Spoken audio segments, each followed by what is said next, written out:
Un rat des champs m'a dit hier qu'on ne peut pas prier en ville. Il y aurait trop de bruit, trop de stress, trop de gens, trop de tentations, trop d'incitations à la consommation, trop de débauches et de crottes de pigeons. Est-ce à dire que la ville, la terrible ville, Babylone moderne et mondialisée, étoufferait la vie spirituelle ? Pour le savoir, nous allons demander à Huguette, paroissienne de Saint-Urbain-des-Chaussées depuis plus de 80 ans. Bon, quand je vois toutes ces patinettes qui vont à toute vitesse, j'ai très peur. Alors je prie Saint-Christophe et Saint-Martin de Tours de me garder d'une collision. Et tous ces temples démoniaques avec des femmes toutes nues, je prie le Seigneur de bien vouloir épargner cette ville comme il a épargné Sodome. Et tous ces pauvres gars qui n'ont pas de toit, qui vivent sur la chaussée. Ça incite à donner une petite piécette de temps en temps, parce que le petit Jésus, il est dans leur visage aussi. Merci Huguette, grâce à vous, nous avons appris que la prière et la charité étaient possibles dans un monde rapide et hyper connecté. Ne le cachons pas, ce n'est pourtant pas facile pour au moins 3 raisons. Tout d'abord, les distractions sont bien plus présentes. La ville n'est pas orientée de soi vers l'intériorité. Ensuite, on note l'absence de la nature comme support de notre louange ou comme trace de la main divine. Et enfin, il y a plus de gens dans la ville, donc plus d'occasions ou d'exemples de chute. 3 raisons qui ne peuvent condamner la ville absolument.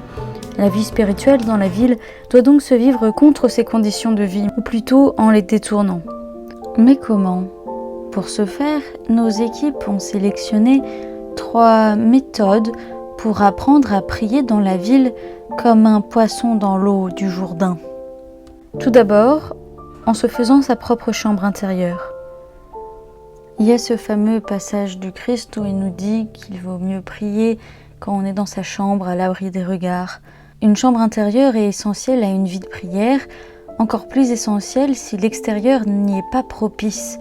En ville, de toute façon, tout le monde se fait sa propre maison ambulante, que ce soit avec ses écouteurs ou son téléphone, ou son parapluie ou ses amis. Finalement, les gens ne se parlent pas, même s'ils sont ensemble, ils avancent tout seuls dans la rue. Il suffit de s'inscrire dans cette tendance en créant sa propre maison ambulante de prière. Cela nous permet de vivre plus littéralement le secret de notre dialogue d'amour souterrain, sans marqueurs physiques ou sociaux qui précisent que nous sommes en train de prier. Comme des anges, nous passons clandestinement, laissant nos prières silencieuses se fondre dans le bruit de la ville. Ensuite, autant de gens dans une ville, autant de visages du Christ, autant d'inventions de l'homme, autant de présence de l'amour de son Créateur. Ce qu'on appelle distraction dans un lieu peut être, à l'inverse, un prétexte à tout orienter vers le Seigneur. Ce sans-abri que je vois, cette altercation que je fuis, ce couple heureux qui marche dans la rue, la vitesse incroyable des inventions humaines, cette laideur, cette saleté.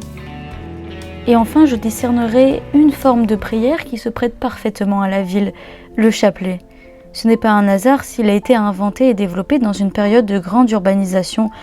Le chapelet est très pratique car il peut se faire en silence, on n'a pas besoin de chanter dans la rue pour dire cette prière. Il est pratique pour les temps de transport, par exemple quand on n'a rien à faire là, vous savez quand ton tramway il affiche 17 minutes de retard parce qu'un gosse a oublié son cartable, c'est pratique. C'est une prière qu'on peut adapter à des temps rétrécis ou rallongés selon les hasards de la journée. On peut dire une dizaine ou un chapelet ou un rosaire selon le temps. On note d'ailleurs depuis une dizaine d'années une évolution notable de la prière du chapelet qui connaît une excroissance néo-post-urbaine sous la forme de la fameuse dizaine pour trouver une place de parking. Tu as aimé cette vidéo ? Toi aussi, innove dans des formes néo-post-modernes de prière. Toi aussi, lance-toi dans une prière urbaine. Invente le métro-load ou encore le chap vélo, ce qui n'est pas encore interdit alors que c'est souvent interdit de mettre des écouteurs quand tu fais du vélo dans certaines villes.